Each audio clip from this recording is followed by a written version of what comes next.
Okay, for this reaction it says, for the endothermic reaction where COBr2 is in equilibrium with carbon monoxide and bromine, it wants to know what conditions of temperature and what conditions of pressure would go ahead and maximize my yield of products. So if I'm going to go ahead and maximize the yield of products, I know I want my reaction to shift to the right. We need to figure out what are we going to do to the temperature to make this happen, and what are we going to do to the pressure to make this occur. Let's start with the temperature. In order to get to our answer for temperature, we have to focus in on the fact that this is an endothermic reaction. Heat must be taken in by our reactant molecules in order to achieve higher energy level products.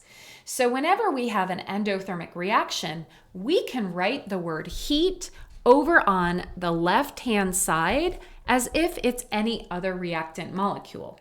So heat plus COBr2 will go ahead and give us CO and Br2. Now, what should we do to our temperature to achieve this result where we go to the right? Let's look at it both ways. If I run this reaction cold, if I decrease the temperature of my system, the reaction is going to try to make more heat. It will shift to the left to generate more. That's not what I want. So we're going to look at the opposite case.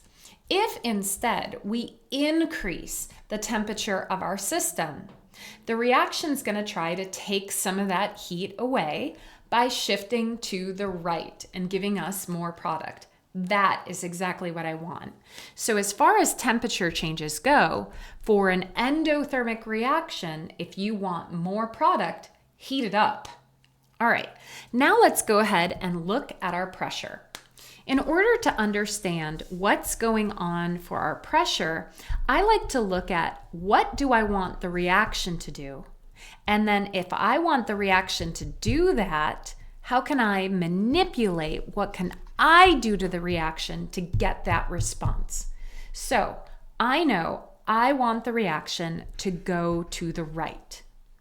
If we're talking about pressure changes, it all comes down to the number of molecules that we have within our system. On the right-hand side, I have more gas molecules hitting the walls of my container than I do on the left-hand side. So I want the reaction to shift to a side that has more gas. For my reaction, that means I want my reaction to try to be increasing the pressure of the system by making more gas. Well, now I know what I need to do.